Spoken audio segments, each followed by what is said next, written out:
Hello everyone. अब हम continue करेंगे वही कंप्यूटर ऑपरेटिंग सिस्टम। तो कंप्यूटर ऑपरेटिंग सिस्टम में हमने उसकी टाइप्स पढ़ ली थी, हमने फंक्शंस पढ़ लिए थे ऑपरेटिंग सिस्टम के। अब हम पढ़ेंगे यूज़र इंटरफेस के बारे में। तो यूज़र इंटरफेस क्या होता है? यूज़र इंटरफेस जो है it is one of the most important, एक सेकेंड। यूज़र इंटरफेस क्या होता है? It is one of the most important part of operating system. It allow user to assess easily assess and communicate with the applications and the hardware. The user can interact with the computer by using mainly two kinds of interface. तो interface क्या होता है? User interface में क्या है, ये most important part है हमारे ऑपरेटिंग सिस्टम का, जिसके थ्रू हम कंप्यूटर के साथ कम्युनिकेट कर पा रहे हैं और हार्डवेयर डिवाइसेस के साथ कम्युनिकेट कर पा रहे हैं। दो तरह के इंटरफेस का यूज़ हम करते हैं। Number 1 graphical user interface and number 2 is character user interface. अब हम पढ़ेंगे ग्राफिकल यूज़र इंटरफेस क्या होता है। It is a computer program that enable a person to communicate with the computer through the use of symbol, visual metaphors, pointing devices. It is best known for its implementation in Apple product. The first graphical user interface was designed by Xerox Corporation in 1970. GUI can be formed in handheld devices such as MP3 player, portable media player, gaming devices, etc. तो graphical user interface में क्या होता है, ये एक it is a computer program जो enable करता है, जो कम्युनिकेट कर सकते हैं जिसके थ्रू हम कंप्यूटर के साथ। इसमें यूज़ करते हैं हम कम्युनिकेशन के लिए symbol, visual metaphors, pointing devices का यूज़ करते हैं। और फर्स्ट ग्राफिकल यूज़र इंटरफेस जो है वो डिज़ाइन किया है ज़ीरोक्स कॉरपोरेशन ने 1970 में। ज़ीरोक्स कॉरपोरेशन इन 1970।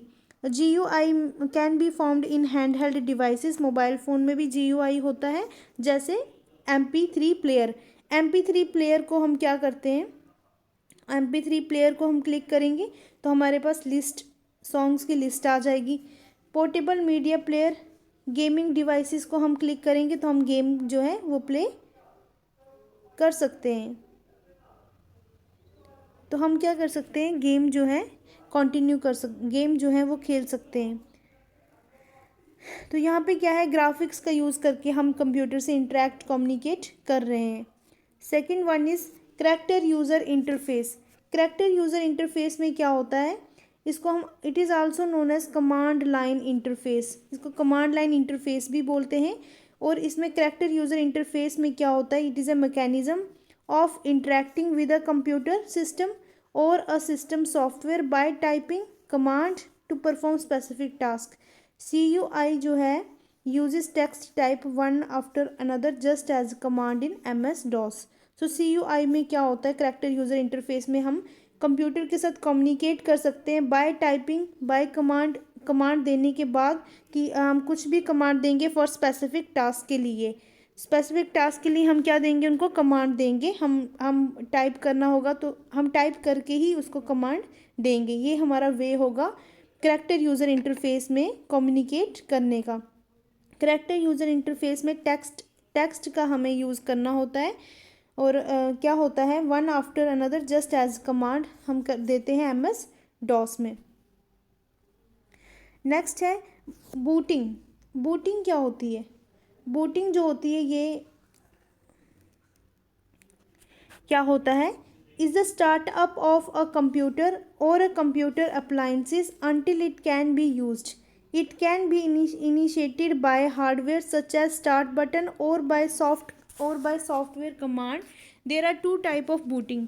So booting होती क्या है, ये स्टार्टअप है कंप्यूटर सिस्टम का, स्टार्टअप है कंप्यूटर सिस्टम का until it can be used.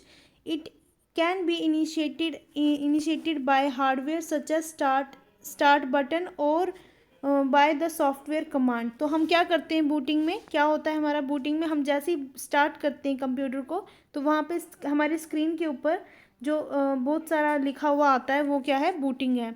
तो बूटिंग में क्या होता है, बूटिंग जो है वो स्टार्टिंग है। It can be initiated by hardware such as start button. Start button को क्लिक करके ही हम क्या कर सकते हैं, हमारी बूटिंग जो है वो स्टार्ट होती है। और बाय सॉफ्टवेयर कमांड के साथ भी, सॉफ्टवेयर कमांड जो भी होती हैं उनके साथ ही।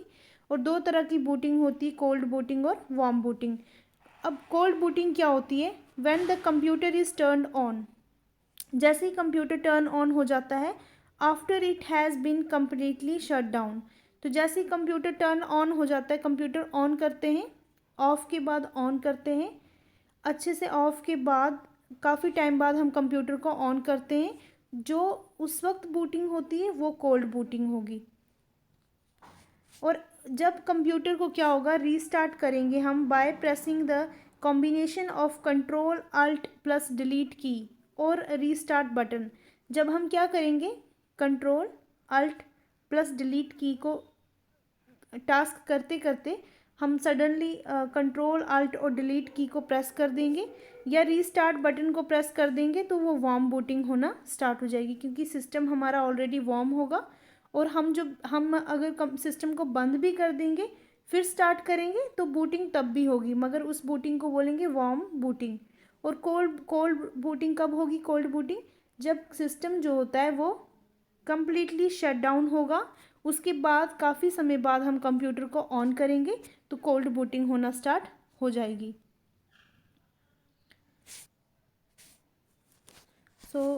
आगे हम कंटिन्यू करेंगे नेक्स्ट लेक्चर में सम इम्पॉर्टेंट ऑपरेटिंग सिस्टम, बाकी ऑपरेटिंग सिस्टम और मोबाइल के ऑपरेटिंग सिस्टम भी हम पढ़ेंगे और ओपन सोर्स ऑपरेटिंग सिस्टम भी हम पढ़ेंगे। Thank you so much.